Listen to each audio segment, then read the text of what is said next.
Një nga sfidat e biznesit sot është fuqia punëtore e kualifikuar. Si mund të sigurojmë që fuqia punëtore i përgjigjet tregut të punës?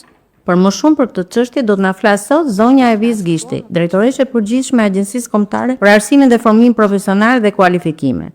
Ai do të na flasë më tej rreth rolit të komiteteve sektoriale në ndërthurjen e nevojave të sektorit privat në ofertën e arsimit dhe formimit profesional.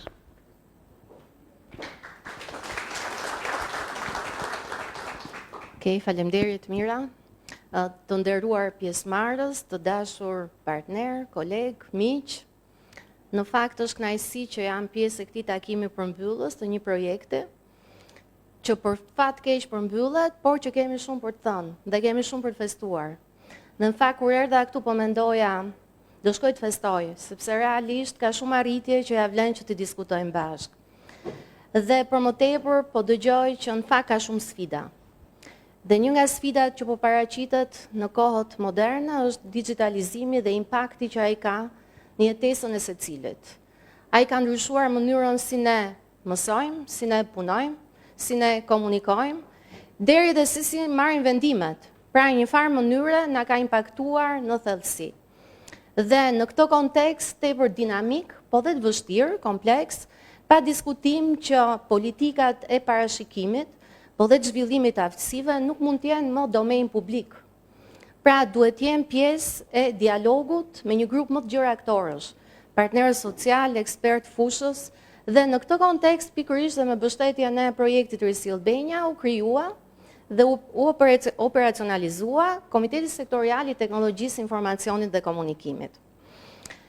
Në fakt u dukte sfidues sepse të marrësh ekspert në domenet ndryshme, nga shoqatat e profesionistëve, nga ministrit linjës, të ekonomisë, të arsimit, ekspert fushës, dhe t'i vësh që të flasin një gjuhë përbashkët, ato të kualifikimeve, ato të aftësive që kërkohen në tregun aktual dhe të ardhshëm të punës, ishte sfiduese, po ishte edhe shumë e bukur, me thënë drejtën. Dhe në këtë kontekst, kur kemi mbi 2 vite që Komiteti Sektorial i Aftësive po operon, mund të themi që nuk është vetëm një strukturë ku ka mbledhur shumë aktorë. Në fakt është një mekanizëm jetësor. Jetësor për dialog, sepse ka shumë dialog, dhe për këto jemi dëshmitar të gjithë, sidomos agjencia që ka dhe sekretariatin teknik për ta mbështetur punën e Komitetit Sektorial, ka shumë analizë, çfarë ndodh në sektor, çfarë janë aftësitë që mungojnë, cilat janë aftësitë e të ardhme, si mund të kontribuojmë më mirë te kjo gjë. Ka shumë planifikim, po ka dhe veprim. Ka dhe veprim sepse sot ne mund të flasim për kualifikime të reja. Sot në diskursin e Komitetit Sektorial të Aftësive të Teknologjisë, Informacionit dhe Komunikimit, ne flasim për cyber security, inteligjencë artificiale, flasim për kualifikime të reja në arsim dhe formim profesional që në fakt i shërbejnë sektorit. Dhe gjitha këto dalin nga një ndërveprim i shumë aktorëve.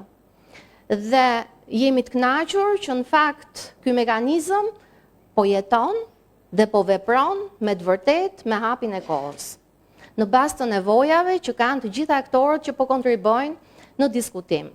Por gjithashtu edhe ofruesit publik të arsimit dhe formimit profesional që janë avangard për të zbatuar edhe ofertën e re të arsimit dhe formimit profesional sipas nevojave që artikulohen nga sektori.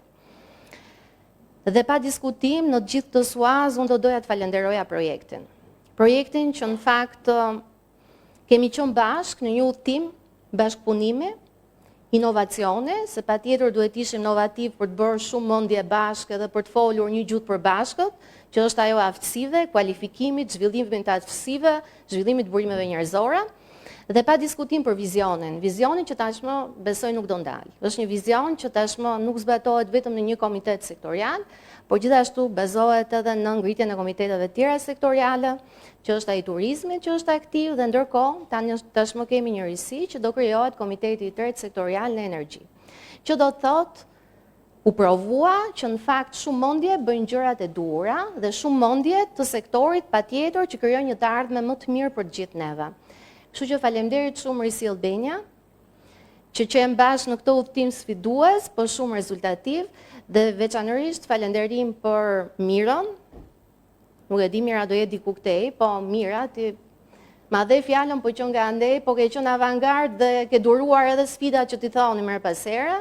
e të lirën pa diskutim dhe Stefan që kemi qenë pjesë e një rrugtimit përbashkët, por nuk ka qenë vetëm kjo, kanë qenë dhe element tjerë që në fakt në fund të ditës kontribojnë në një vizion përbashkët për një politik zhvillimi të aftësive cilësore të një tregu që nuk mund të jetë vetëm domen publik, i ofruesve publik të arsimit dhe formimit profesional, po dhe i ofruesve privat apo jo publik, të cilët në fakt e bëjnë tregun akoma më relevant dhe më të përgjegjshëm dhe të përgjithshëm ndaj asaj që kërkohet në tregun e punës. Kështu që faleminderit dhe shpresojmë që sot festojmë gjithë bashkë.